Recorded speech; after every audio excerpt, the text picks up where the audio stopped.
Mainit ang umaga sa palengke. Sa bawat kanto maririnig ang sigawan ng mga tindera. Isda, sariwa pa, murang-mura lang. Kamatis, 23, dali na. At sa gitna ng ingay, naroon si Nico, 15 taong gulang, pawisan, payat at bitbit ang isang malaking bayong ng gulay. Nangingitim ang kanyang mga kamay at halos lumaylay ang balikat sa bigat ng pasan. "Dalian mo, bata! Huwag mong ibagsak yan!" sigaw ng isang tindera. Hingal si Nico habang dinadala ang bayong papunta sa pwesto ng babae. "Opo, ate, pasensya na po." Ngunit nang mailapag niya ang bayong, napansin ng tindera na may ilang pirasong repolyo ang nalaglag at nadumihan. "Naku, tignan mo to! Sayang ang paninda ko! Ano ba yan? Ang tanga mo naman!" mariing sabi ng babae. Yuguko si Nico, ramdam ang kirot sa dibdib. "Pasensya na po talaga, kapag nakaipon ako, babayaran ko po agad." Napailing ang tindera, nakataas ang kilay. "Ha? Ikaw? Makakabalik ka pa? Puro ka pangako. Ni matinong tsinelas na wala ka? Pambayad pa kaya?" Tila tinusok ng karayom ang puso ni Nico sa mamasalitang iyon. Ngunit pinili niyang tumahimik. Pinulot niya ang nalaglag na gulay, pinunasan ng kanyang lumang panyo at iniayos sa bayong. Sa isip niya, bakit ba ganito ang tadhana ko? Pero sige lang, baka bukas may mabuting mangyari. Habang naglalakad papunta sa susunod na pwesto, napansin niya ang isang batang lalaki na nakaupo sa gilid. Nangingilid ang luha, walang tsinelas at namumutla. "Kuya, gutom na po ako," mahinang wika ng bata. Napatingin si Nico sa dala niyang piraso ng tinapay, tanging baon niya para sa maghapon. Huminto siya, tumingin sa tinapay, saka sa batang nagugutom. Saglit siyang nag-isip, "Ako rin gutom, pero mas bata siya sa akin, mas kailangan niya." "Hoy bata," mahina niyang sabi sabay abot ng tinapay. "Kunin mo na to, huwag ka nang mahihiya." Namula ang mata ng bata at agad nang umiti. "Salamat po, uya." Ngumiti rin si Nico kahit kumakalam ang tiyan. Sa loob-loob niya, minsan mas masarap ang magbigay kahit wala ka. Para bang nagiging magaan ang loob ko. Pagkatapos ng trabaho, umuwi si Nico sa kanyang barong-barong malapit sa estero. Maliit lamang iyon, gawa sa pinagtagpitad pingyero, karton at lumang plywood. Sa bawat pagulan, tumutulo ang bubong at basa ang sahig. Pumasok siya at humiga sa banig na manipis. Ramdam niya ang lamig na mula sa basang sahig. Umugot siya ng malalim na hininga at bumulong sa sarili. Ganito na lang papalagi.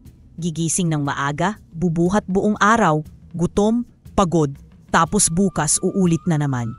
Tumayo siya at naghalo ng kanin at kaunting asin. Habang kumakain, naalala niya ang kanyang mga magulang. Bata pa siya nang pumanaw ang kanyang ina sa sakit at ang kanyang ama naman ay nawala at hindi na muling nagbalik.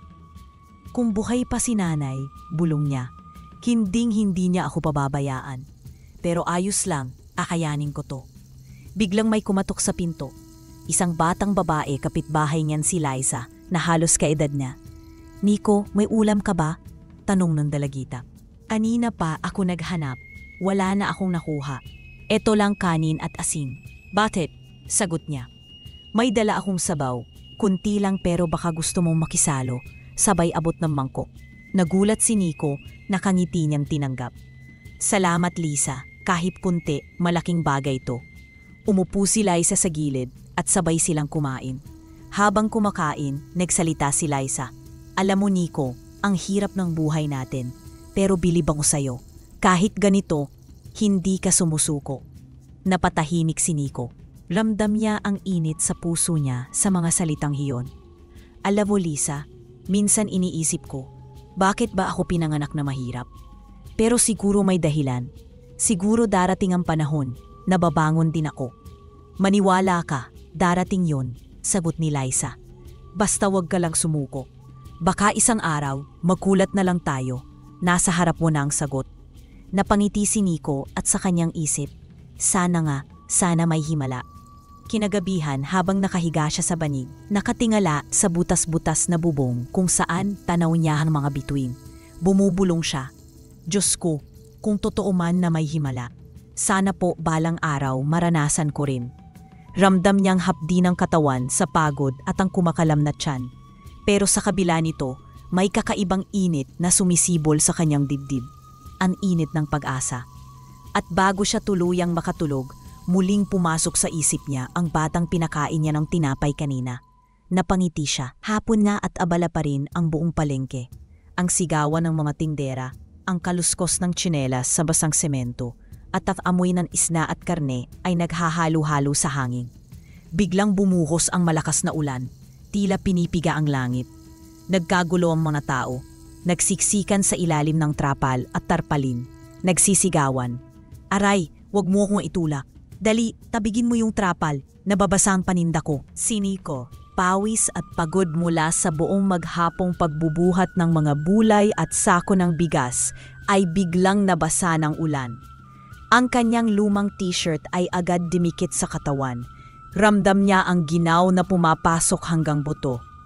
Grabe, wala na akong masisilungan dito. Bulong niya sa sarili habang tinatakpan ng kamay ang ulo.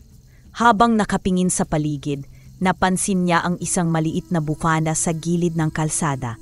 Imburnal na bukas, may amoy na sumasakit sa ilong. Nagdalawang isip siya. Doon ba ako papasok? Amoy kanal. Pero kung dito ako sa labas, baka sipunin ako. Wala naman akong pamalit. Napayuko siya, ramdam ang panghihina ng katawan. Bahala na. Kahit mabaho, makakatulog pa rin ako ng tuyo. Dahan-dahan siyang pumasok sa imburnal. Madilim, malamig at basa ang sementong inuupuan niya. Tinakpan niya ang ilong gamit ang kanyang manggas. Diyos ko, dito na lang muna ako. Sana matapos na agad ang ulan, mahinang sabi niya. Habang nakikinig sa lagaslas ng tubig na pumapasok sa imburnal, ilang minuto siyang nakapikit, nagbabaka sakali na makatulog kahit papaano. Ngunit bigla siyang napabalikwas nang makarinig ng kakaibang tunog. Krrrk! Parang gumagapang na mabigat na baday sa semento. Hindi ito tunog ng ulan. Nanlamig si Nico, mabilis na tumayo. Si sino yan? Bulong niya, nanginginig ang boses. Walang sumagot, pero muling narinig ang kaluskos na yon ay mas malapit. Ang kanyang dibdib ay kumabog ng mabilis at pawis ang dumaloy sa kanyang noo kahit malamig ang paligid. At sa isang iglap, mula sa kadiliman, unti-unting lumitaw ang isang bagay na hindi niya inasahan. Isang ahas na kulay ginto, ang bawat kaliskis ay kumikislap kahit sa dilim. Parang nabubuhay na alahas, umaalon ang katawan habang kumagapang. Diyos ko, bulong ni Nico, nanlaki ang mata. Ahas, gusto niyang sumigaw at tumakbo pero hindi siya makagalaw.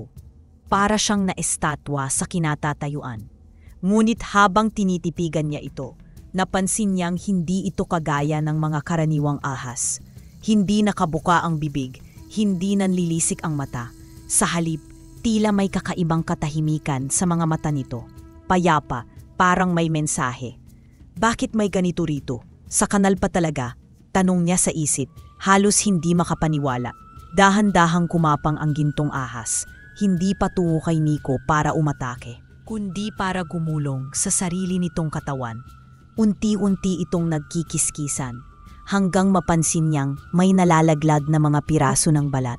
Isa-isa, nahuhulog sa semento ang manipis na hibla, kumikislap na parang sinag ng araw, para bang mga butil ng liwanag na nagkalat sa sahig ng imburnal. Napatulala si Nico, halos hindi makahinga. Ano to? Parang alahas? Ang bawat pagpalagas ng balat ay nag-iiwan ng kakaibang liwanag sa madilim na paligid, hanggang sa tuluyan ng matapos at ang ahas ay biglang kumapang palayo. Sa isang iglap, nadlaho ito sa kadiliman, parang usok na nilamon ng hangin. Naiwan sa sahig ang isang kumpol ng tuyong balat. Kumikislap at parang nagbabaga. Lumapit si Nico, nanginginig pa rin. Dahan-dahan niyang pinulot gamit ang laylayan ng kanyang damit. Inangat niya ito at tinitigan. Magaan, parang balat ng sibuyas, ngunit kakaiba ang kinang. Tila may sariling apoy na sumasayaw sa loob. Ramdam niya ang kakaibang init na dumadaloy mula rito papunta sa kanyang kamay. Hindi ito ordinaryong balat, pero Para saan kaya ito? Bulong niya. Nakakunot ang noo. Saglit siyang napaupo. Hawak-hawak ang balat. Kung may makakita nito baka pagtawanan lang nila ako. Pero bakit ako parang may kakaibang nararamdaman? Parang may hiwaga. Mabilis niyang isinilid ang balat sa kanyang lumang sako. Habang nakaupo sa gilid ng imburnal, ramdam niya ang kabog ng kanyang puso. Halo ng kaba, pagtataka at kakaunting pag-asa. Kinabukasan, tirik na pirik ang araw. Ang init ay dumapo sa bubong na yero ng barong-barong ni Nico, na halos hindi niya tiisin sa loob. Lumabas siya dala ang balat ng ahas. Subukan ko ngang ilabas, baka kumupas lang ito. Inilatad niya ito sa sahig na tuyo kung saan diretsyong tinatamaan ng araw. Tahimik siyang tumitig, unti-unti nagbago ang balat. Sa unay kumikintab lamang, ngunit ilang sandali pa'y nagsimulang tumigas. Nag-iba ang anyo at nadningning na tila tunay na ginto. Nanlaki ang mata ni Nico, halos mabutawan ito. Giginto, dinampot niya agad, mabigat, matigas, makintab, para itong totoong gintong piraso. Nanginginig ang kanyang mga kamay. Tinitigan niya ito ng matagal, habang ang kanyang dibdib ay umaalon sa damdamin. Kung ginto nga ito, makakabili ako ng pagkain, makakabili ako ng sabon, ng damit, kahit isang pares ng tsinelas. Ngunit kasabay ng tuwa ay may kaba. Pero paano kung ilusyon lang to? Paano kung biglang mawala ang kinang? Pinisil niya ng mariin. Mabigat. Totoo. Siguro ito na ang simula ng pagbabago. Bulong niya habang tumutulo ang luha sa kanyang pisngi. Kinabukasan, bit-bit ang gintong balat. Dahan-dahang naglakad si Miko patungo sa isang maliit na tindahan ng alahas sa palengke. Ramdam niya ang pawis sa likod kahit hindi mainit. Pawis ng kaba. Pagpasok niya, agad siyang sinalubong ng tindero, isang matandang lalaking kilala sa lugar bilang tuso at mapanuri. "Ano yan, bata? Anong dala mo?" tanong ng matanda. Nakataas ang kilay. "Manong, baka pwede niyo pong tingnan ito. Hindi ko po alam kung ano to, pero parang ginto yata." Utal na sagot ni Miko. Inilabas niya ang balat na naging ginto. Nanlaki ang mata ng matanda. "Ano to?" Lumapit siya, pinisil, tinimbang, kinagat pa ng kaunti ang gilid upang subukan. Tumango-tango. Ginto nga. Purong ginto at bihira ang kinang na ganito. Pinagpawisan si Nico lalo. "Totoo po?" "Totoo. Saan mo nakuha ito, ha?" tanong ng matanda, nakatitig ng mariin. Kinabahan si Nico. "Basta po, nahanap ko lang po." Mumiti ang matanda. Bata, may iba ka pa bang dala o ito lang?" Mabilis ang sagot ni Nico. "Wala na po. Isa lang talaga yan." Matagal siyang tinitigan ng matanda bago tumango. "Sige, bibigyan kita ng tamang halaga." Inabot nito ang pera, halagang hindi pa nahawakan ni Nico sa buong buhay niya. Nang hawakan niya ang salapi, nanginig ang kanyang katawan. Salamat po talaga." Halos maiyak siyang sabi. Paglabas niya ng tindahan, halos mabingi siya sa kabog ng sariling dibdib. Dumiretso siya sa karinderya at umorder ng pagkain. Unang beses niyang kumain nang hindi iniisip ang pambayad. "Isang tinola, ate, at 2 kanin." Habang kumakain, pumatak ang luha sa kanyang pisngi. Ganito pala ang pakiramdam ng hindi gutom. Bulong niya. Nakaniti habang pinagmamasdan ang usok mula sa mangkok. Ngunit kahit puno ng saya ang tiyan niya, hindi mawala ang tanong sa kanyang isip. Paano kung may nakita sa akin kagabi? Paano kung malaman nila? Paano kung kunin nila ito sa akin? Pag-uwi niya, dala ang pera, naupo siya sa banig. Tahimik ang paligid, tanging tunog ng kuliglig at mahinang hampas ng tubig sa estero ang maririnig. Tinitigan niya ang perang hawak. Ngayon lang ako nagkaroon ng ganito karami. Pero hanggang kailan? Paano kung wala nang sumunod? Humiga siya, nakatingala sa butas-butas na bubong. Hindi niya masabi kanino man ang nangyari. Wala siyang mapagkwentuhan. Sikreto ko muna ito. Kapag may nakaalam, baka mawala ang lahat. At habang dahan-dahan siyang dinadala ng antok, mahigpit pa rin ang hawak niya sa pera. Hindi lang ito simpleng salapi. Ito ang tanda na nagsisimula ng magbago ang kanyang tadhana. Sa kabila ng takot, may maliit na apoy ng pag-asa na sumisibol sa kanyang puso. Makalipas ang ilang araw mula nang maibenta ni Nico ang unang balat na naging ginto, hindi siya mapakali. Araw-araw, dala-dala niya ang sako. Alihim na pumapasok muli sa imburnal kung saan unang lumitaw ang gintong ahas. Baka sakaling mag-iwan ulit ng balat o baka may kapalit pa. Bulong niya sa sarili habang dahan-dahang pumapasok sa madilim na lagusan. Ngunit sa tuwing babalik siya, wala siyang nakikita. Walang ahas, walang balat, kundi malamig na semento at umaagos na tubig. Ilang beses siyang naupo doon, umaasang mauulit ang himala. Bakit wala? Bakit hindi na lumilitaw? Bulong niya. Sabay kurot sa sarili upang pasigurong hindi panaginip ang lahat ng nangyari. Dumating ang isang gabi na maliwanag ang langit. Habang naglalakad siya pauwi mula sa palengke, napansin niya ang bilog na buwan. Para itong gintong lampara na nakasabit sa madilim na ulap. Napahinto siya, bilog na bilog, parang ginto rin, bulong niya. At bigla siyang nakaramdam ng kakaibang kutob. Mabilis siyang tumakbo papunta sa imburnal. Pagdating niya, ramdam agad niya ang kilabot sa batok. Muli niyang narinig ang kaluskos. Bumilis ang tibok ng kanyang puso. At doon sa parehong lugar kung saan niya unang nakita, lumitaw muli ang gintong ahas. Nanlaki ang mata ni Nico, sabay pikit ng mariin. Diyos ko, totoo nga ulit? Dahan-dahan, tulad ng una, gumulong ang katawan ng ahas at naglagas ng balat. 1, 2, 3, mga pirasong kumikislap sa dilim, hanggang sa matapos at muli itong nadlaho na parang usok. Kumakabog ang dibdib ni Nico habang pinupulot ang balat. Ibig sabihin, tuwing kabilugan lang ng buwan ito lumilitaw, hindi sa kahit anong oras, kundi sa itinakdang panahon. Napayuko siya, mahigpit ang hawak sa balat. Hindi pala basta regalo lang ito. May oras, may hiwaga nga talaga. Kinabukasan, habang iniisip kung paano niya gagamitin ang panibagong ginto, hindi siya mapakali. Gusto niyang bumili ng mas magagarang gamit. Ngunit natatakot siyang mapansin ng iba ang biglaang pagbabago. Huwag agad, baka makahalata sila, bulong niya, habang tinititigan ang perang nakatago sa ilalim ng banig. Kinagabihan, muli siyang bumalik sa imburnal. Hindi kabilugan ng buwan, ngunit may naramdaman siyang presensya. Paglapit niya, nanlaki ang kanyang mata. Naroon ang gintong ahas. Pero hindi ito naglabas ng balat. Sa halip, gumapang ito paikot sa kanya. At ang mga mata nito ay nakatutok direkta sa kanya. Hindi man ito nagsalita. Ramdam ni Nico na para bang may tinig na pumapasok sa kanyang isipan. Hindi para sa kasakiman ang ginto. Namilog ang mata ni Nico, sabay atras. Ha? Sino? Sino nagsasalita? Nanginginig ang boses niya, hawak-hawak ang kanyang dibdib. Ngunit wala siyang naririnig na tunog mula sa paligid. Ang boses ay tila nang gagaling mismo sa kanyang puso. Ang biyayang ito ay may kabayaran. Kung gagamitin mo para lamang sa sarili mong layaw, mawawala ang lahat. Kung hahayaang kainin ka ng kasakiman, ang balat ay magiging alikabok. Napaupo si Nico, hawak ang kanyang ulo. Diyos ko, ibig sabihin sinusubok ako? Hindi ito basta libre lang?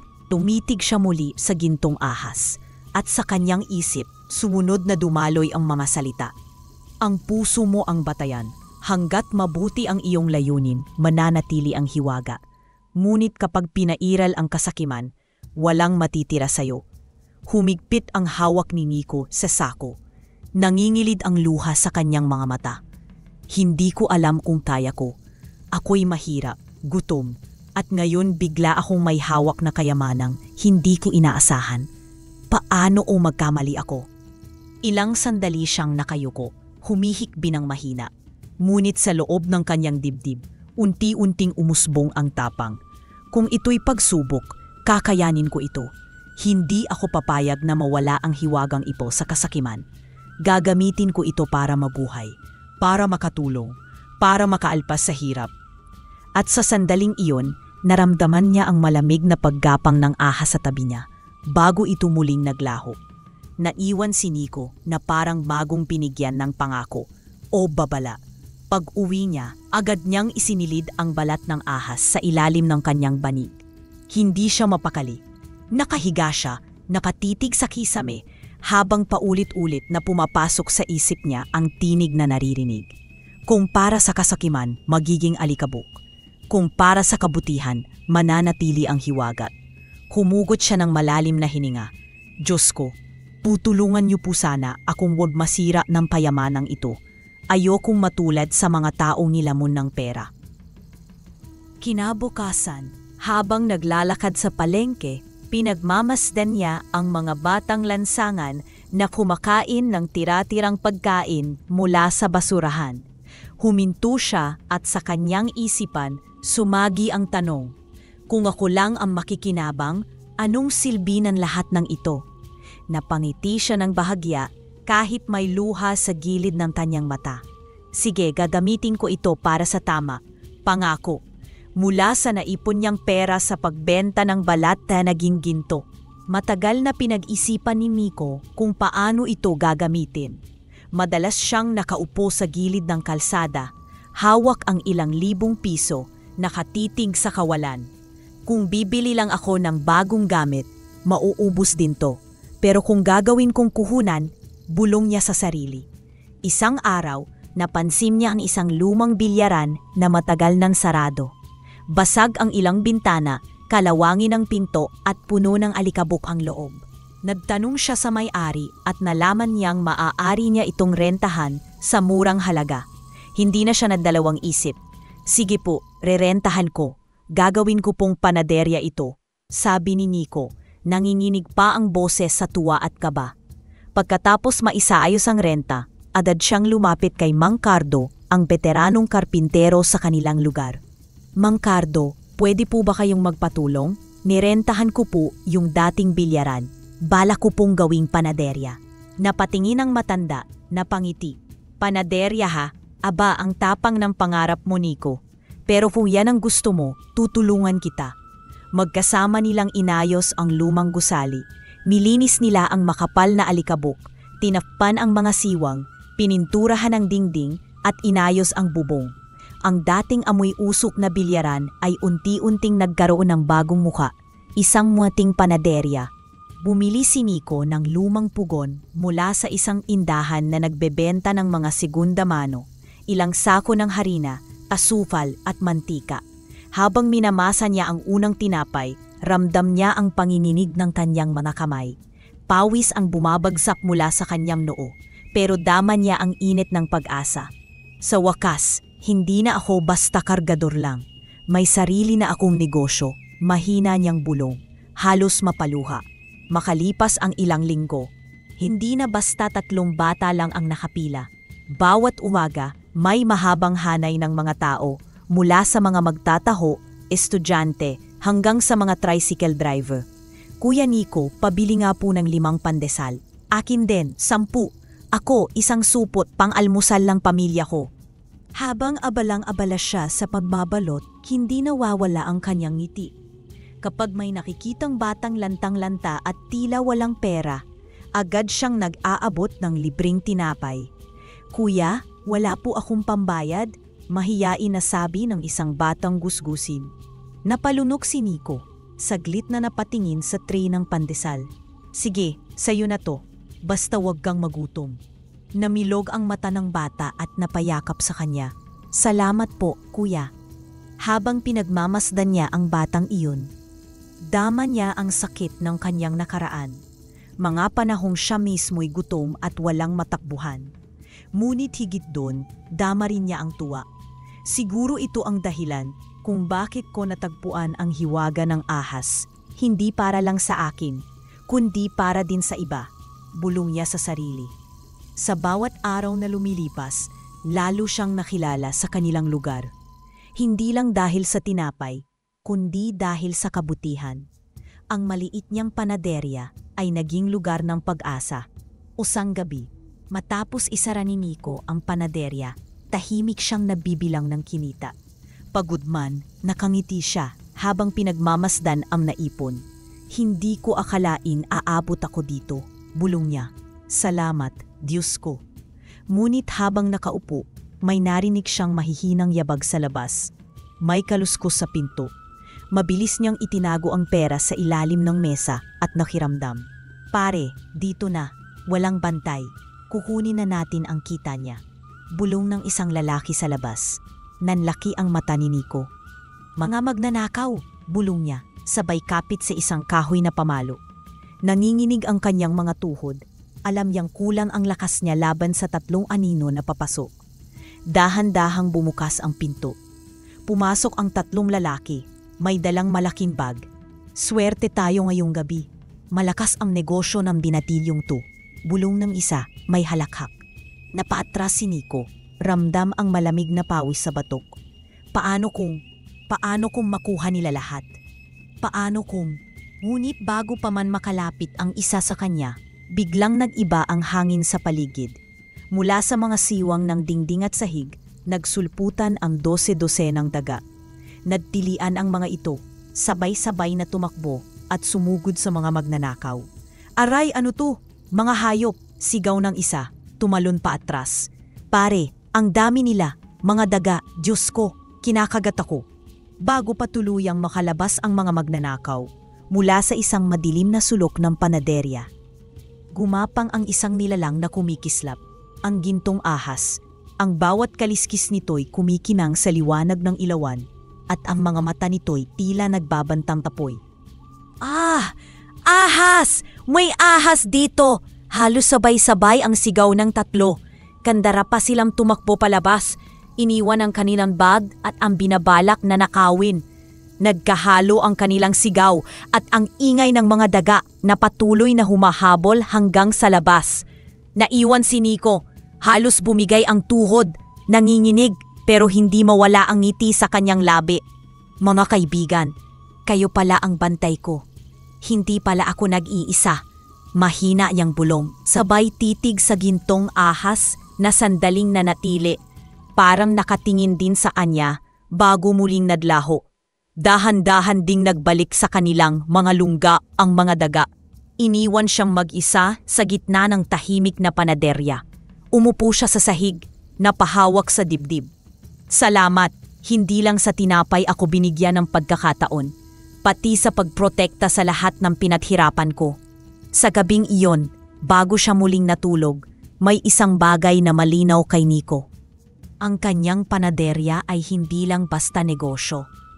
Isa itong tahanan na binabantayan hindi lang ng kanyang sipag, undi pati na hiwagang bigay ng gintong ahas at ng mga dagang naging kanyang kafampi. Mabilis na lumago ang panaderya ni Nico. Sa tulong ng hiwagang ginto na nakukuha niya tuwing kabilugan ng buwan at sa sipag at tiyaga, nakapagpalawak siya ng pwesto. Hindi na lamang pandesal ang binibenta nila. May ensaymada, hopya, mamon, Spanish bread at cheese bread na rin. Kumuha siya ng kasama. Si Liza, ang matalik na kaibigan at katuwang niya mula pagkabata, ang siyang tumutulong sa pagbebenta at pakikipag-usap sa mga suki. At isang veteranong panadero, si Tatay Benji na kilala sa lugar bilang mahusay sa pagluluto ng tinapay, ang naging katuwang niya sa kusina. Isang umaga, habang abala sila, halos mapuno ang maliit na tindahan. Kuya Nico, dagdagan mo pa, ang lambot ng pandesal nyo. Sigaw ng isang estudyante. Akin din, isang supot para sa pamilya ko. Dagdag pa ng isang ginang. Habang nagpupunas ng pawis, ngumiti si Nico. Sandali lang po, lahat ayo ay mabibigyan, basta't huwag kayong aalis. Lumapit naman ang isang batang lansangan, nakatungo at halatang nagugutom. Kuya, pwede po ba kahit isa lang? Wala po akong pera. Napatigil si Nico, tinitigan ng bata na para bang nakikita ang kanyang sarili noong siya'y nagugutom pa. Kinuha niya ang isang supot na may 5 pandesal at iniabot. Hindi lang isa, 5. Kumain ka ng mabuti. Nanlaki ang mata ng bata. Patalaga kuya? Ang dami po nito? Napangiti si Nico. Oo, basta't pangako mo, mag-aaral kang mabuti. Hindi lang tinapay ang kailangan mo, kundi pangarap. Narinig iyon ni Lisa at napangiti rin. Nico, hindi lang negosyo ang hawak mo ngayon. Para kang nagbibigay ng pag-asa. Huminto si Nico saglit. Pinakinggan ang mga boses ng tao. Ang halakhak ng mga batang may tinapay na at ang pasasalamat ng mga suki. Sa loob-loob niya, kumakabog ang dibdib. Kung ganito pala ang pakiramdam ng makatulong, mas masarap pa ito kaysa yumaman. Ngunit sa kabilang bahagi ng palengke, may dalawang matang nanlilisik na nakamasid, sina Boss Ramil at Madam Leti. Si Boss Ramil ay kilalang lider ng sindikato. Siya ang nangongotong sa mga tindahan, palengke at maliliit na negosyante. Mataba, palaging naka-leather jacket at lagi may hawak na sigarilyo. Katabi niya si Madam Leti, babaeng tuso na kilala sa pagkamaldita at pagiging mahusay sa pakana. Mula sa malayo, tinuro ni Ramil ang panaderya ni Nico. Kita mo yon? Dati kargador lang ang batang yan. Ngayon tingnan mo, dagsa ang tao, para bang hari ng palengke. Tumawa ng mapanlait si Leti, sabay hagod ng buhok. Aba, may tinatago yang sikreto. Walang yumayaman ng ganyang kabilis. Hindi yan basta galing sa pawis lang. Eksakto, sagot ni Ramil, natangisi. At balak kong kunin kung anuman yang sikreto niya. Walang negosyo dito ang lalaki nang hindi dumadaan sa akin. Kung hindi siya magbibigay ng parte, pasasabugin ko ang pangarap niya. Isang hapon, habang naglilibpit si Nico ng natirang paninda, pumasok sa panaderya si Boss Ramil, kasama si Madam Leti at dalawang tauhan. Nico, malakas na sigaw ni Ramil, na para bang gusto niyang ipakita sa lahat na siya ang amo. Balita ko, lumalago na itong negosyo mo. Abay, congrats. Medyo nanlamig si Nico, pero pinilit niyang ngumiti. Salamat po, boss. Sipag at tiyaga lang po. Umikot si Ramil sa loob. Hawak-hawak ang isang pandesal. Kinagat niya ito at mumiti ng pilit. Masarap nga, pero mas masarap kung may parte rin ako dito. Nagkatinginan si Lisa at Nico. Ano pong ibig niyong sabihin? Tanong ni Nico. Ramdam ang kaba. Sumabat si Madam Leti, nakapamewang. Ibig sabihin, bata, kung gusto mong magpatuloy ang negosyo mo, dapat may lagay para kay boss. Lahat ng negosyante dito, nagbibigay. Ikaw na lang ang hindi. Nanigas ang katawan ni Nico. Sa loob-loob niya, bumalik ang mga alaala ng kahirapan. Ang mga panahong nilalait siya. Ang gutom na halos ikamatay niya. Pinipigilan niya ang galit, ngunit ramdam niya ang apoy sa dibdib.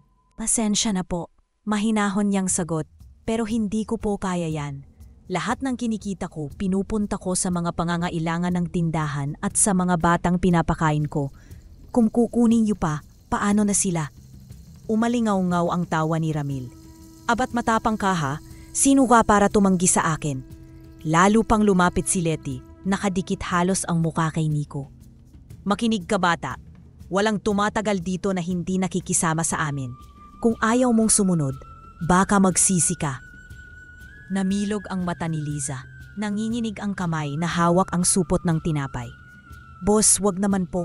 Bata pa si Nico, nagsisimula pa lang. Ngumiti si Ramil, sabay pitik ng abo ng sigarilyo sa sahig ng panaderya. Pag-isipan mo, Nico, babalikan kita. At sa susunod, ayoko nang marinig ang salitang hindi. Lumabas silang lahat, iniwan ang panaderya na puno ng tensyon. Pagkalabas nila, napaupo si Nico sa isang siya. Nanginginig pa ang kanyang mga kamay. Diyos ko, paano o haharapin yon? Paano kung totoo ang pagbabanta nila? Lumapit si Lisa, hawak ang kanyang braso. Nico, huwag kang bibigay. Alam ko kaya mo to, hindi ka nag-iisa. Napayuko si Nico, pinisil ang kamay ni Lisa. Pero Lisa, sila ang sindikato. Baka sa isang iglap mawala lahat ng pinaghirapan ko. Paano kung balikan nila ako? Paano kung madabay ka? Kung mabuti ang layunin mo, Nico, sagot ni Lisa, seryoso ang tinig. May mga taong tutulong sa'yo, hindi lang ako, kundi pati Diyos. Maniwala ka. Napaluha si Nico, pinunasan ng mata. Kailangan kong tumayo. Hindi ko pwedeng hayaan na sirain nila ang lahat. Kung ito'y laban, haharapin ko, kahit gaano kahirap. At sa gabing iyon, habang nakatingin siya sa pugon na patay na, muling pumasok sa isip niya ang mga salita ng gintong ahas. Hanggat mabuti ang iyong layunin, mananatili ang hiwaga. Ngunit kapag pinairal ang kasakiman, walang matipira sa'yo. Hindi tumigil sina Boss Ramil at Madam Leti sa pag-iisip kung ano ang sikreto ni Miko. Araw-araw nilang nakikita ang mahabang pila sa panaderya nito, habang ang ibang tindahan sa palengke ay halos wala nang bumibili. Isang gabi, tinawag ni Ramil ang kanyang mga tauhan sa isang madilim na eskinita. Nakasindi ang kanyang sigarilyo at sa bawat buga ng usok ay nagninit-nit ang kanyang mukha. Susundan niyo si Nico. Gusto kong malaman kung saan nanggagaling ang pera at puhunan niya. Hindi ako naniniwalang tinapay lang ang dahilan ng biglang paglago niya. Mariin niyang utos. Mumisi ang isa sa makatauhan. Opo, boss. Kami ang bahala. Hindi makakaligtas ang batang yon. Kinagabihan, nang dumating ang kabilugan ng buwan, sinundan nila si Nico hanggang sa kanyang barong-barong. Hindi nila alam kung ano ang hinahanap, pero alam nilang may mahalagang sekreto. Kinabukasan, maaga pa lang ay inilabas ni Nico ang balat ng ahas mula sa kanyang sapo. Maingat niya itong inilatag sa bakuran, kung saan tuwirang tumatama ang init ng araw. Habang pinagmamasdan niya, dahan-dahang nagbabago ang kulay ng balat mula sa mapusyaw na kayumanggi. Unti-unti itong nagiging makintab at kumikislap. Diyos ko, ginto na naman. Mahina niyang bulong, nangingilid ang luha sa tuwa. Ngunit mula sa di kalayuan, 4 na mata ang nakamasid. Ang 2 tauhan ni Ramil ay nagtatago sa likod ng puno ng mangga, halos hindi makahinga sa pananabik. Pare, kita mo yon? Bulong ng isa, halos mapalundag sa tuwa. Ginto ang balat ng ahas. Sigurado na tayo. Mumisi ang lider, halos maglaway. Kaya pala biglang nagkapuhunan ang batang yon. Kapag nakuha natin yan, hindi na tayo maghihirap. Naramdaman ni Nico ang kakaibang presensya. Saglit siyang napatingin sa paligid, hawak-hawak ang gintong balat. Parang may nakamasid sa akin, bulong niya sa sarili. Nang halos tuluyang tumigas at kuminang ang balat ng ahas, biglang lumabas mula sa taguan ang 3 tauhan ni Ramil. May dala silang sako at matalim na patalim. Hoy bata, sigaw na isa. Amin na yan, hindi bagay sa iyo ang ganyang yaman. Nanlaki ang mata ni Nico. Mabilis na pinakpan ng kanyang katawan ang balat. Huwag, hindi ninyo alam kung ano to. Hindi ito para sa inyo. Lumapit ang lider, nakangisi. Para kanino pa ba, ha? Sa isang kargador lang na tulad mo? Ibigay mo na bago ka pa namin saktan. Hindi, nanginginig na sagot ni Nico. Pinangako ko sa sarili ko, gagamitin ko lang ito sa mabuti. Hindi ko hahayaang mapunta ito sa kasakiman ninyo. Pumawa ng malakas ang isa. Narinig niyo yon? Pinangako daw niya.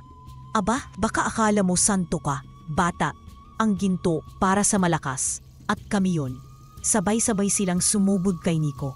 Tinulak siya ng isa, kaya't napaluhod siya sa lupa.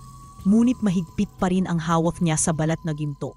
Habang nagpupumiglas si Nico, biglang nagbago ang hangin sa paligid. May matinis na kaluskos na pumuno sa bakuran.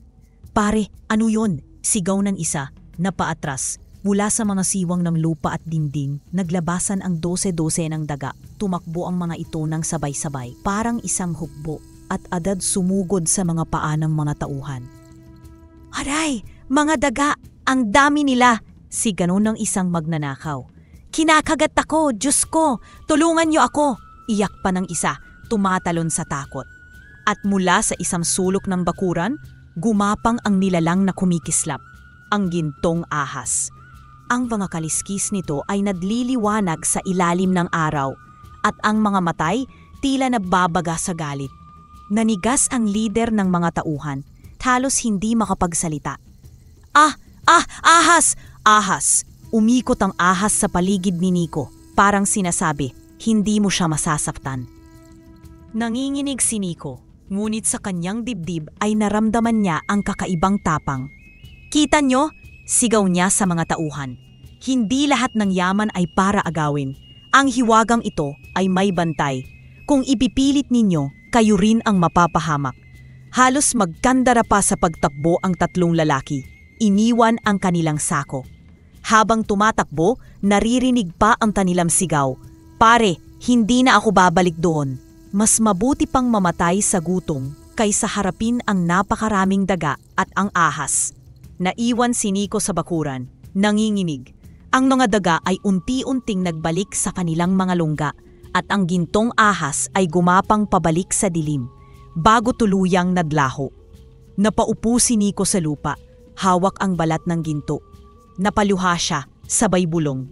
Salamat, salamat mga kaibigan, at hindi ninyo ako iniwan. Hindi pala ako nag-iisa. Lumipas ang mga taon, at ang maliit na panaderya ni Nico ay unti-unting lumago. Mula sa isang lumang bilyaran na kanyang nirentahan, nagkaroon siya ng 10 branch ng panaderya sa iba't ibang bayan. Bawat umaga, amoy tinapay na ang sumasalubong sa mga tao. Pandesal, ensaymada, hopya, mamon, cheese bread at Spanish bread. Isang umaga sa kanilang pangunahing tindahan, dagsa na naman ang mga tao. May estudyante, may jeepney driver, may mga nanay at tatay na bumibili para sa pamilya nila. Kuya Nico, sigaw ng isang estudyanteng babae habang bitbit ang supot ng pandesal. Kahit saan ako bumili, wala pa ring tatalo sa lambot ng tinapay nyo. Parang laging bagong hurno. Napangiti si Nico, pawisan man habang nag-aabot ng tinapay.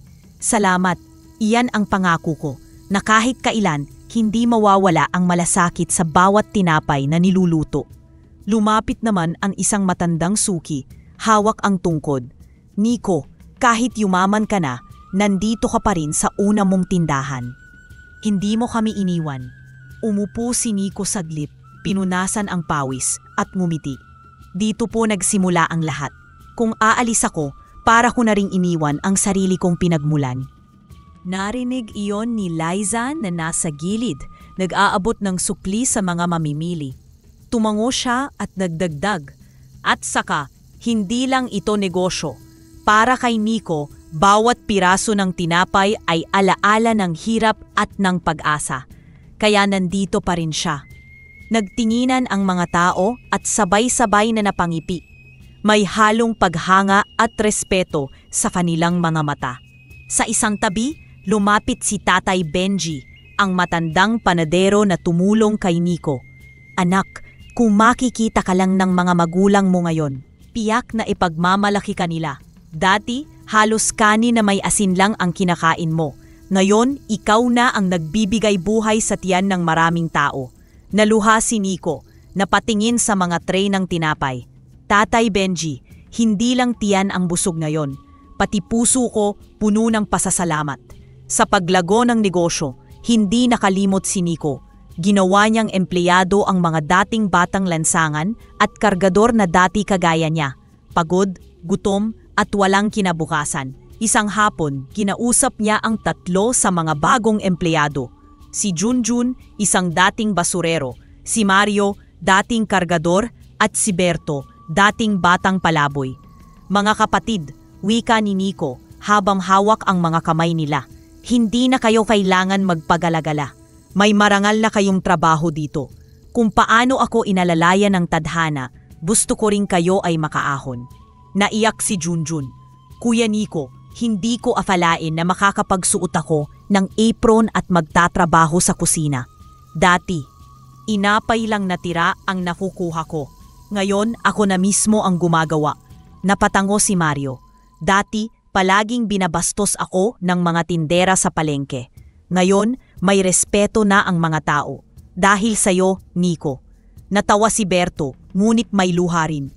Ako naman, dati lagi akong gutom. Pero ngayon, sobra-sobra pa. At higit doon, may kinabukasan na. Pinisil ni Nico ang mga kamay nila. Hindi ito lahat dahil sa akin. Dahil ito sa pagtutulungan natin. Pangako ko. Hanggat may tinapay ang panaderya, may trabaho at pagkain kayo. Minsan, dumaan si Nico sa lumang palengke kung saan siya nagsimula bilang kargador. Dati, madilim, masikip at puno ng ingay ng murang at sigawan. Ngayon, maliwanag at masigla. May mga bagong pwesto, maayos na mga estante at ang mga tindera ay nakangiti habang nag-aalok ng paninda. Lumapit ang isang ginang, dala ang basket ng gulay. Nico, salamat sa iyo. Dahil sa panaderya mo, natuto kaming magsikap at magtulungan. Hindi na kami basta nag-aabang ng swerte, napupunan naming kumilos. Sumabat ang isa pang tindera. At hindi lang yon, Nico. Yung libreng tinapay mo para sa mga batang lansangan, iyon ang nagbukas ng puso namin. Kaya ngayon, kahit konti, nagbibigay rin kami ng pagkain sa mga bumadaan na gutom. Napatigil si Nico, napatingin sa paligid. Ang dating lugar ng pagod at lungkot ay unti-unting naging komunidad ng malasakit at pag-asa. Lumapit si Lisa, dala ang basket ng pandesal. Nico, kita mo, hindi lang negosyo ang lumago, pati ang puso ng tao. Nagbago dahil sa halimbawa mo. Nakangiti si Nico, ngunit nangingilid ang luha sa kanyang mata. Lisa, hindi to dahil sa akin. Dahil ito sa lahat ng taong naniwala na ang kabutihan ay mas mahalaga kaysa anumang kayamanan. Kung may natutunan man ako, ito yon, ang tunay na ginto nasa puso ng mga taong marunong magmahal at magbahagi. Tahimik ang gabi sa panaderya. Nagsasara na si Nico ng mga bintana at inaayos ang natirang mamasupot ng tinapay nang biglang marinig niya ang malalakas na yabag. Parang may bagyo ng galit na papalapit. Paglingon niya, bumukas ng malakas ang pinto. Pumasok sina Boss Ramil at Madam Letty, payat at halatang gutom, ngunit nanlilisik ang mga mata. Ang dating anyo ng kayabangan ay napalitan ng desperasyon, ngunit hindi nawala ang kasakiman. Nico, sigaw ni Boss Ramil, sabay hampas ng kamao sa mesa. Hindi ka dapat yumaman habang kami naghihirap. Ang tinapay na ito, lahat ng ito, dapat amin. Nanlaki ang mata ni Nico, ngunit pinilit niyang maging kalmado. Boss Ramil, Madam Letty, ilang beses na kayong nagkamali. Ilang beses ko na ring nakita kung paano kayo nilalamon ng kasakiman. Wala na ba kayong natutunan? Umiling si Letty, halos baliw ang tawa. Natuto kami, Nico. Natuto kaming hindi magpakagutom habang ang isang hamak na kargador ay kumakain ng masarap na tinapay at inaangat ng mga tao. Ang totoo, hindi ka karapat-dapat. Napasapo si Nico sa kanyang dibdib, ramdam ang bigat ng bawat salita. Ngunit bago pa siya makasagot, biglang nag-iba ang hangin sa paligid. Lumamig ito at mula sa dilim ng sahig ay gumapang ang gintong ahas. Kumikislap ang bawat kaliskis. Kasabay nito, dumagsa ang mga daga, nagtilian at pumalibot kina Ramil at Letty. Nagngit-ngit si Ramil, ngunit hindi umatras. Kahit anong hayop pa yan, hindi kami uurong. Amin ang kayamanan mo, Nico. Pumulupot ang ahas kay Nico muna, parang humihingi ng pahintulot. Ramdam niya ang lamig at bigat ng katawan nito. Tumitigil siya sa mga mata ng nilalang, mga matang tila apoy na handang manunog ng kasamaan. Biglang gumapang ito patungo kay Ramil. Umangat ang ulo, nakabuka ang bibig at akmang susunggaban. "Huwag!" sigaw ni Nico. Halos mapatid ang kanyang boses. "Huwag mo silang patayin. Hindi sila karapat-dapat sa ginto, pero hindi rin sila dapat mamatay sa dito." Tumigil ang ahas at sa halip na manuklaw bigla itong pumulupot kay Ramil. Parang bakal na nakapulupot sa katawan. Piniga siya hanggang mapaigip. "Aray! Bitawan mo ko!" "Putya!" Halos mawalan ng hininga si Ramil. Ilip niyang tinutulak ang katawan ng ahas, ngunit lalo lang siya nasasaktan. Si Letty ay nagsisigaw. "Ramil, Diyos ko, tulungan mo ko!" Ngunit ilang segundo lang, ang ahas ay gumapang din sa kanya at pumulipot sa kanyang katawan. Namilipit siya, halos matumba sa sahig, at ang mga daga ay nagsilbing mga bantay na nakapalibot. Hindi tinuloy ng ahas ang dapat ay kamatayan. Sa halip, matapos ang ilang sandali ng pagpapahirap, bumitaw ito. Ngunit hindi na normal ang kanilang mga katawan. Nang makita ni Ramil ang kanyang braso, nanlaki ang mata. May mga bakas ng kaliskis na kumikinang na parang apoy, nafaukit na sa balat niya. Ganun din kay Letty. Mga pilas ng gintong kaniskis ang tila nakaukit sa kanyang braso. Ano to?" sigaw ni Letty. Hawak-hawak ang braso, nanininig. "Anong ginawa mo sa amin, Nico?" Lumapit si Nico. Nanginginig din, ngunit matatag ang timig. "Hindi ako ang gumawa niyan. Yan ang hatil ng hiwaga. Tatak ng kasakiman niyo. Paalala na hindi kailanman magiging sa inyo ang kayamanang hindi ninyo pinaghirapan." Nagnintit si Ramil, pawisan at hingal na hingal. "Isinusumpa kita, Nico. Hindi matatapos to hanggat hindi ako nagtatagumpay. Biglang may malamig na tinig na parang dumaloy mula sa hangin. Tila boses ng ahas mismo. Ito ang tatak ng kasakiman. Buhay niyong dala ang bigat ng inyong mga gawa. Hanggat nananatili ang kasamaan sa puso niyo. Ang tatak na iyan ay hindi mawawala. Nanginginig si Letty, halos maiyak. Hindi pwede. Hindi ako mabubuhay ng may ganito sa katawan ko. Pinilit ni Ramil at Letty na makaalis. Halos madapa sa pagmamadali. Ngunit bago sila lumabas, huminto si Ramil. Nakatingin kay Nico na parang apoy ang mata. Hindi pa tapos to, Nico.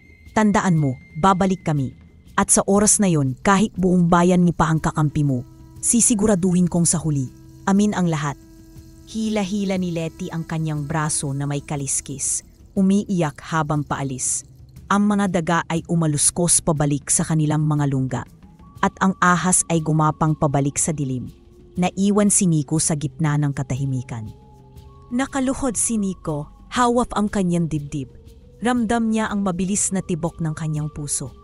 Halong takot, ginhawa at lungkot. Kung hindi ko sila pinigilan, bulong niya sa sarili. Nangingilid ang luha. Baka natapos na sila ngayong gabi. Pero ayokong maging katulad nila. Hindi ko gustong mamuhay sa dugo at paghihiganti. Lumapit si Liza, nag-aalala, hawak ang balikat niya. Nico, anong nangyari? Narinig ko ang sigaw nila mula sa labas. Huminga ng malalim si Nico. Liza, pinatawan sila ng hatol ng hiwaga.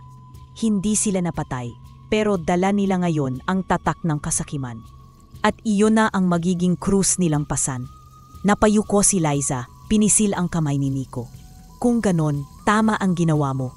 Ang tunay na hustisya ay hindi kamatayan, kundi ang mabuhay sila na dala ang bigat ng kanilang kasalanan.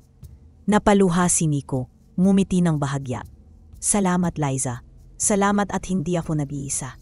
Siguro, ito ang dahilan kung bakit ako pinili ng hiwaga. Para hindi lang yumaman, kundi para pumili ng tama kahit mahirap.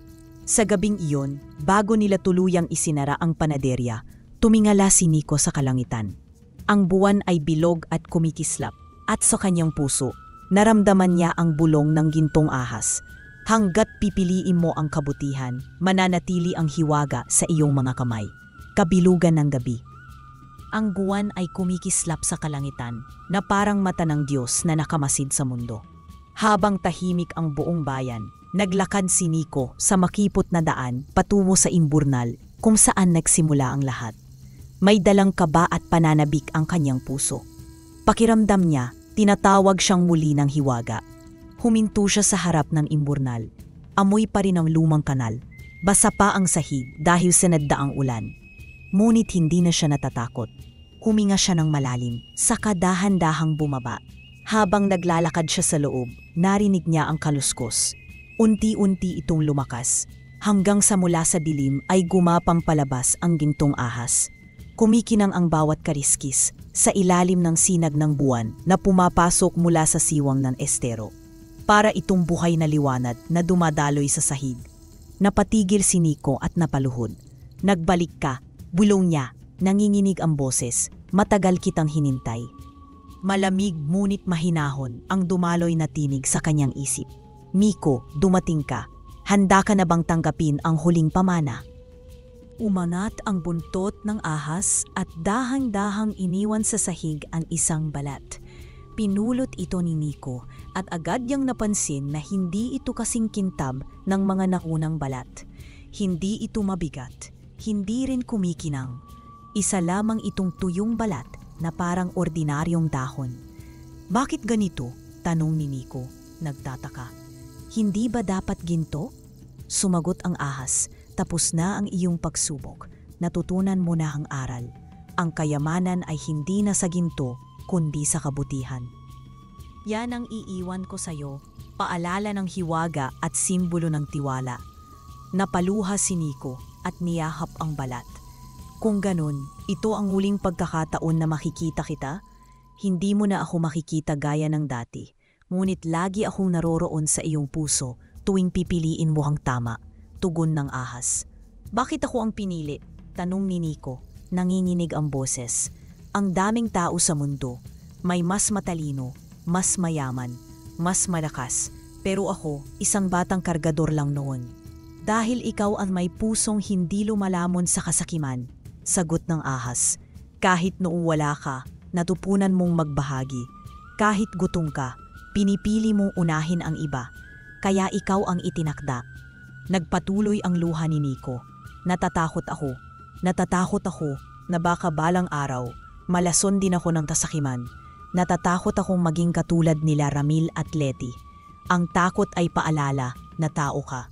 Ngunit ang pagpili ng tama sa kabila ng takot, iyan ang kabutihan. Hanggat may kaba sa puso mo, hindi ka malulunod sa kasamaan. Dahil alam mong babantayan mo ang sarili mo. Wika ng ahas. Biglang dumating si Liza, habol ang hininga. Nico, kanina ka pa namin hinahanap sa panaderya. Bakit nandito ka? Itinaas ni Nico ang balat at pinakita. Liza, ito na ang huli. Hindi na magiging ginto. Tapos na ang lahat. Nagulat si Liza, ngunit hinawakan ang kanyang kamay. Kung ganon, mas mabuti. Ibig sabihin, tapos na ang mga panganib. Tapos na kang habol ng mga kaaway. Ang natira na lang ay ikaw at ang kabutihan mo. Napayakap si Nico kay Liza, nanginilid ang luha. Salamat at kasama kita. Kung wala ka, baka hindi ko kinaya ang lahat. Pag-uwi nila mula sa imburnal, tahimik silang naglakad. Bitbit ni Nico ang tuyong balat, parang pinakamahalagang bagay sa buong mundo. Sa isip niya paulit-ulit ang tinig ng ahas. Hanggat pipiliin mo ang kabutihan, mananatili ang hiwaga sa iyong mga kamay. Pagdating sa panaderya, inilagay niya ang balat sa isang maliit na kahon sa itaas ng estante. Hindi ito kasing kinam ng ginto, ngunit para sa kanya, mas mahalaga pa ito sa anumang kayamanan. Lumipas ang mga taon at lalong lumago ang panaderya. Mas bumami ang branch nito sa iba't ibang bayan at bawat isa'y kilala hindi lamang sa masarap na tinapay kundi sa malasakit ng may-ari. Lagi-lagi may libreng tinapay para sa mga batang lansangan. Isang umaga, dumating ang isang grupo ng mga bata. Kuya Nico, salamat sa tinapay! Sabay-sabay nilang sigaw. Napangiti si Nico at biglang naalala ang sarili niya noon. Ang batang gutom at pawisan na ngayoy may pagkakataong magbigay ng pag-asa. Sa gabi ng kabilugan ng buwan, nakaupo siya sa balkonahe ng kanyang bahay. Tinitigan niya ang buwan at naramdaman ang bulong. Nandito pa rin ako. Hindi na ginto, kundi alaala. Hindi na hiwaga, kundi puso. Ngumiti si Nico, pinikit ang mata at nagdasal. Salamat sa lahat. Ang tunay na yaman ay hindi sa kamay, kundi sa pusong marunong magmahal.